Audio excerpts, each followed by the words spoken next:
on Paul that Paul was doing some miracles. And because he was incarcerated and people were taking pieces of his clothes and taking it to the sick folk. And when they touched the clothes that was on the men of God, their bodies got healed and their demons got evicted. I wish I had somebody here. I'm trying to tell you, God got some astounding power. God can pull that stronghold down. God can heal that sickness. God can change that relationship. God can bring that wandering child back home. I wish I had somebody. God can get that lump off your chest. Get that spot off your liver. God can lower your A1C level. God can do anything but fail. I wish I had a shouting church in here. I got to believe God. My money ain't long enough for my needs. My friends ain't powerful enough for my needs.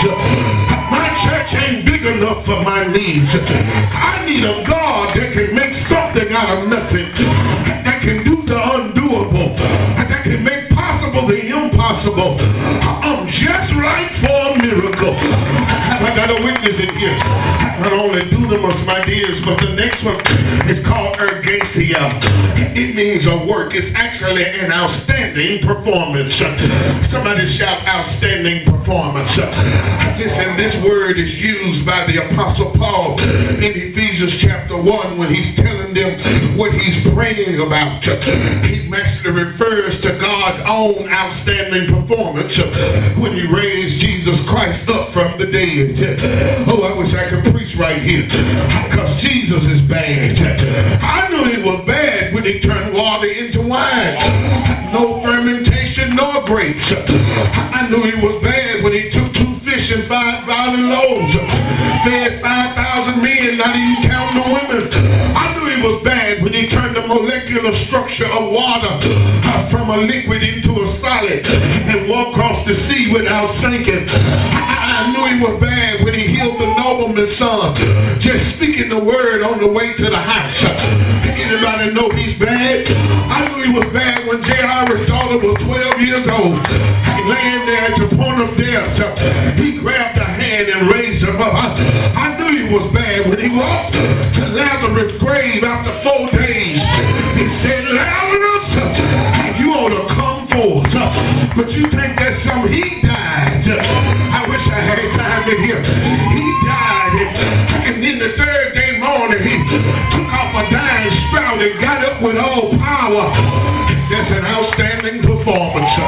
In Ephesians chapter 1 verse 15, he says, wherefore, since I heard of your faith in the Lord Jesus, I wish I had somebody. I cease not to give thanks for you, making mention of you in my prayers, that the Father of glory will grant you a spirit of wisdom in the inner man, that you might increase in the knowledge of him, that you might know what is the hope of his calling and the riches of the glory of his inheritance in the saints, and that you might know what is the exceeding greatness of his power to usward who believed, which he wrought in Christ Jesus when he raised him up from the dead.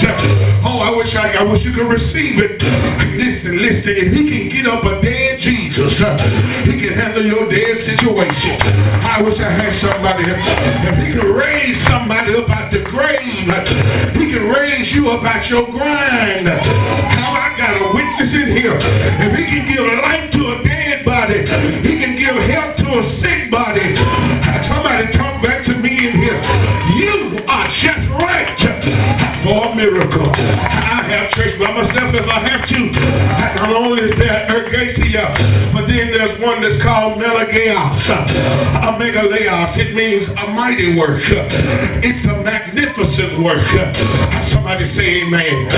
What I want you to see when you read Mark chapter 6 for yourself, in verse 1 he says, and he left from thence and came unto his hometown, and he entered into the synagogue and he taught, and there were certain standing by that was astonished at his teaching, said, from whence has this man this wisdom? And he's able to wrought works, mighty works by his hands. and they were offended of him. The Bible goes on to say, Jesus said unto him, a prophet is without honor except in his own home, in his own country, and among his own kin.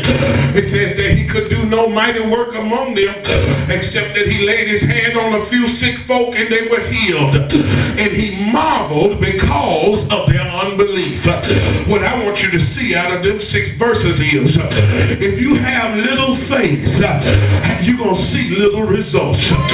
If you think with a mediocre mindset, you might get a mediocre miracle. But if you can think big about God, oh, I wish I could just make it plain. I mean, I think about how big the world is. You know what it's like being on a plane, looking down at a whole city, and it looked like Tonka trucks, Hot Wheel cars. He made the Atlantic. He made the Pacific. He made the Mediterranean Sea. He made the Caribbean islands. He is the one that carved out Africa, Australia, and Antarctica. If God is big enough to make South and North America, I know he's big enough to handle stuff going on at my house. Get up your faith. Pump up your faith. Raise up your faith. Quit making God smaller than your problem. I wish I had somebody. Somebody said the difference between somebody with faith and somebody worried. The worrier is focusing on how big the problem is. But the worshiper is focusing on how big his God is. I don't mind having a problem if I got a problem solver. Have I got a witness in here? You are just right. I shout glory. You are just right for a miracle. Miracle, I'm not going to hold you long. Ecstasis. Listen, this is one. It means a standing out. Should tell you it means that would stand out and startles. Oh, I wish I had somebody. Some things stand out and it don't startle you. Have I got a witness in here? Some things stand out that'll make you laugh or make you cry. But every now and then, God will do something that stands out. And it'll startle you. In Mark chapter 5, I just mentioned in verse 35 to 42, the Bible says, and as he walked up, certain from the ruler's house said unto him, your daughter is dead. Why troubleth ye the master any longer? And as soon as Jesus heard that word spoken, he said unto him, fear not, only believe. He taketh with him Peter, James, and John, the brother of James. And when he would come to the house of the ruler of the synagogue, he taketh in the father and the mother of the damsel, and them that were with him. I wish I had somebody. And when he seeth them weeping and wailing greatly, he said unto them, why make ye this ado and weep? The damsel is not dead, she sleepeth. Oh, I wish you'd be reading it, because it says, and they laughed him to scorn. And listen what he did when they laughed him to scorn. And he put them all out, and taketh with him the father and mother of the damsel, and Peter, James, and John. And he entered into where the damsel was lying, and took her by the hand and said unto her, Talitha cumi. That is to say, damsel, I say unto you, arise. And she arose and walked, for she was of the age of 12 years. I wish I had somebody. Then it says that they were all astonished with a great astonishment. And they trying to tell him she dead. They laughed at him when he said they were asleep. Now he done blew their mind. Did you know that God can blow your doctor's mind? That they can see some one visit and go back the next visit, the MRI, the CAT scan, the CT scan, every scan will miss it, because God can do what they can't do. God is bigger than medicine when he calls in a miracle. Listen, if you got something that you can't fix, you got a situation that's dead like that girl, I come to tell you, you are just right for a miracle. You ought to claim that. Anybody in here got some problems? I ain't got a problem, I got some problems. I ain't got a need, I got some needs. I don't have one sickness, I got some sickness. But you know what? I'm just right. Oh God, I feel like doing it in here. I wish I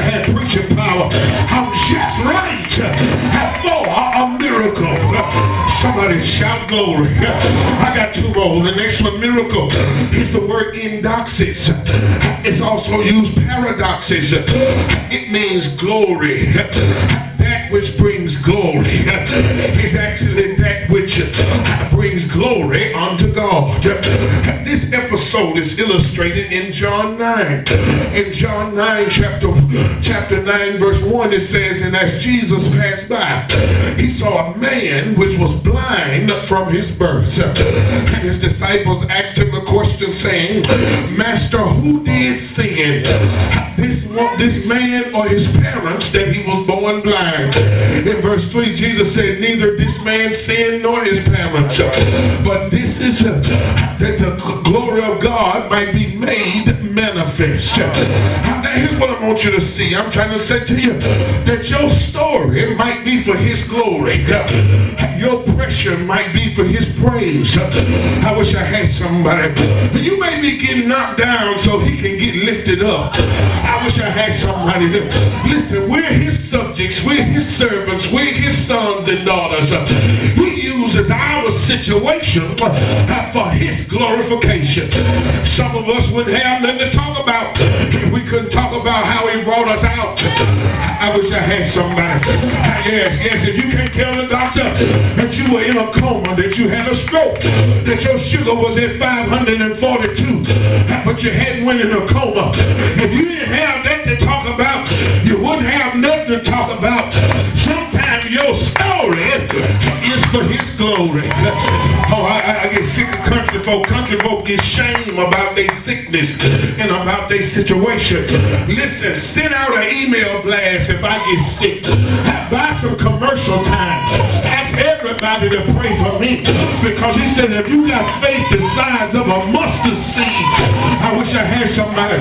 At Matthew 18:19, he said, if any two on earth shall touch and agree concerning anything, whatsoever you shall ask of my Father, I wish I had somebody. It shall be done for you. Tell them, Taylor in a bad fix. When they get through laughing, maybe they'll pray. When they get through hating, maybe they'll pray. If they just got the faith the size of a mustard seed, I'm just right for a miracle. I got to get out of here. My name's the word I've been wanting to get to is Simeon. That word means sign. It is a sign that points to the sovereignty of Jesus Christ. At Donovan and Torah, I just did a 10-part series, the first volume of A Summer with a Savior, with the Savior. And what it was about is, do you know him? We walked through all 10 chapters, all 21 chapters, and gave the people of God sneak peeks of Jesus Christ. But it's based off John 20, verse 30 and 31. And verse 30 says, many of the signs truly did Jesus in the presence of his disciples, which are not written in this book. He said, these signs are written that you might believe that Jesus is the Christ, the Son of God, and that believing you might have life through his name. Now in the Gospel of John, the word miracle is used 17 times. 13 of those times is translated from the Greek word Simeon. John's Gospel is a gospel filled with signs that tell you Jesus ain't just the Son of God. Jesus is God that came to save us. I ain't got no shouting church in here. So now we come into the miracles. We move from motifs to miracles. We're no longer getting snapshots, sneak peeks, and snippets. Now we're finna hang our heads and our hearts on the miracle, because I want to see what can happen for me. I see at the wedding, I see the ingredients of a miracle. Have I got a witness in here? I see the intentions of miracles because it was manifestation. In chapter 2 verse 11, the A clause, he says, this beginning of miracles did Jesus and manifested forth his glory. Your miracle ain't for bragging rights. He want to manifest himself. manifestation. But then I also see transformation. I see the influence of a miracle, because I don't know why, but John says his disciples believed on him. Did you know you can be in church and still ain't changed? Did you know that you can have religion but you ain't got no relationship? Did you know that your name could be on the roll but you not really living right? I wish I had somebody. You can know more about your pastor than you know about your master. They were walking with him, but they didn't know who they was walking with. But when he did that miracle, I wish I had somebody. Some transformation went on. Listen, if you're not as mature as you ought to be, you ain't as strong as you ought to be, if you're not as positive as you ought to be, the good news is you are just right for a miracle. Listen, not only do I see manifestation and transformation, I also see devastation. I'll teach more on the text, but in that world, a marriage lasts for 7 days. And whenever you ran out of something, it was an indictment against the host that suggested that the groom was not only poor, but he was not fit or ready to be married to nobody. Jesus' mama obviously was some kin to the party, because it says she was there. They were invited, but she was already there. But when they ran out of wine, she turned to the one who could do something about it. She didn't try to rape up some stamps and run the Sam's. She turned to Jesus. She didn't beg, rob, or steal. She turned to Jesus. And I come to tell you, if you're in a state of devastation, just turn to Jesus. I got a witness here. I guess I try to lead you here, but yeah, I see the ingredients of a miracle. Yes, I'm going to back up to it, but yeah, there's the presence at the wedding. If you want a miracle, you got to have Jesus in your life. There's the problem of the wine. If you want to have a miracle, there's got to be some missing that you need real bad. Yes, that's the prayer of the woman. If you want a miracle, you got to learn how to talk to God about your situation. Sometimes God ain't gonna move until you talk to him about it. But then there's a prescription from the wise. She said, whatever he tells you to do, go on and do it. There's the practice of the workers. They did exactly what Jesus said do. This is a good spot to throw in a pastoral moment, because it's some of you, yes, you are racing or prioritizing to pay what bills you can, and you're trying to figure out how to get from behind and come up out of debt. I don't mean to be mean, but sometimes it's just that you ain't giving God his off the top. If you would do what he said do, I'm a living witness in here. Yes, he'll push it in from the bottom, the top, and the side door. Because he said, you give me mine off the top, I'll open up the window and I'll pour you out a blessing that you will not have room enough to receive. Yes, and then not only the prescription and the practice, but then there's a production of a wonder. God turn some water into some wine. I can't wait to talk to you about it. But I come to tell you today, if you will turn it over to Jesus, oh Lord, he sure enough will work it out. Can I tell you a couple of stories? I heard of an old woman that had a grandson graduated from college and left his religion back at the school. At that time in the 1800s, the military had a right to seize the property of residential owners in the time of the war. He said, Big Mama, they done took every house on our street. They come in the night to get ours. Big Mama said, I'm going to tell Jesus about it. Jesus will be a fence all around us. He said, Big Mama, Jesus ain't real. He's not going to come down from heaven and bodyguard your house. Big Mama said, I'm going to pray and I'm going to go to sleep. You can worry if you want to. The boy got up at 4 in the morning. Said he ain't come and got us yet. He looked out the windows. It looked bright outside. We got him a stepping stool. He woke up Big Mama. He said, Big Mama, I can't see nothing but brightness all around the house. Big Mama, I got you a stool. Look out the window and see what it is. Big Mama got on the stool. You know what happened that July? It snowed. 15 feet of snow. I wish I had somebody.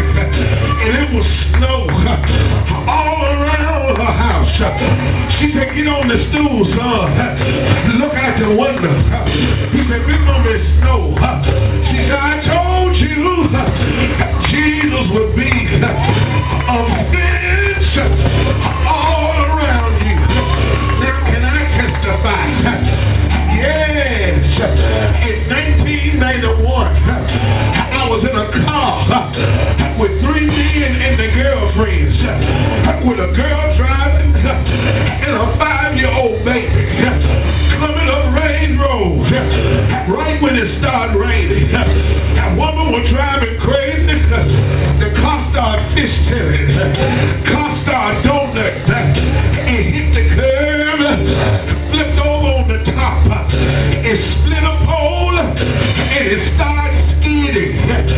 While it's skidding, my feet is in the ceiling of the car.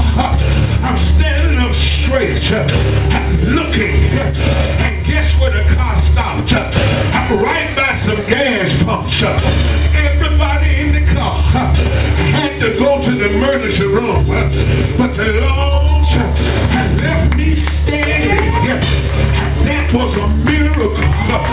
God will do a miracle for his children. I wish I had a witness in here. Yes, there was a woman with an issue of blood in Mark chapter 5. I believe for 12 years. She acknowledged she was hurt. She accepted she was helpless. I wish I had somebody. But then she availed herself to hear. She heard that Jesus was passing by. She activated her hope. She said, if I could just touch the hem of his garment, I know I'll be made whole. I wish I had somebody. And then she got her healing. I'm gone, Sharon. But I stopped by to tell you, if you can just believe that God is able, that God cares about you, that he'll move heaven and earth to come and see about you. You know what I'm gonna say. You just right